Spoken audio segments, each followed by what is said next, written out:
کم ہنسا کرو، زیادہ ہنسو گے تو دل مردہ ہو جائے گا۔ بے شک میں نے علم کو حمد و شکر کے سبب ہی حاصل کیا ہے، وہ اس طرح کہ جب بھی میں کوئی علمی بات سمجھ لیتا ہوں اور اس کی تہ تک پہنچ جاتا ہوں تو اس کے بعد الحمدللہ ضرور کہتا ہوں۔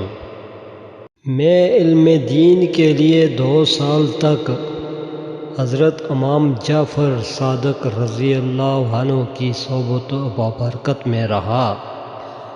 اگر میری زندگی میں یہ 2 سال نہ ہوتے تو نعمان ہلاک ہو گیا ہوتا۔ ذلیل اور گھٹیا لوگوں سے دوستی کا ہاتھ مت بڑھاؤ۔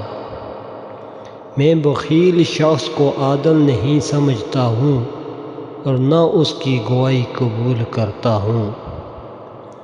کوئی شخص پریشانی میں مبتلا ہو جائے تو اس کی مدد کرو۔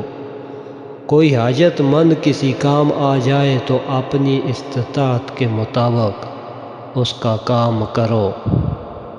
جو مصیبت لوگ تم پر نہیں ڈالتے، تم کو بھی چاہیے کہ تم ان پر کوئی مصیبت مت ڈالو۔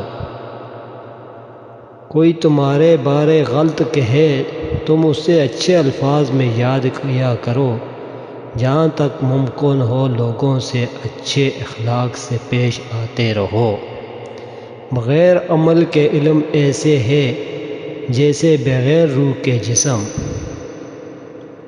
جب تمہیں یہ یقین ہو جائے کہ میں اہل و عیال کی ذمہ داری اٹھا سکتا ہوں، فوراً شادی کر لو، فائدے میں رہو گے۔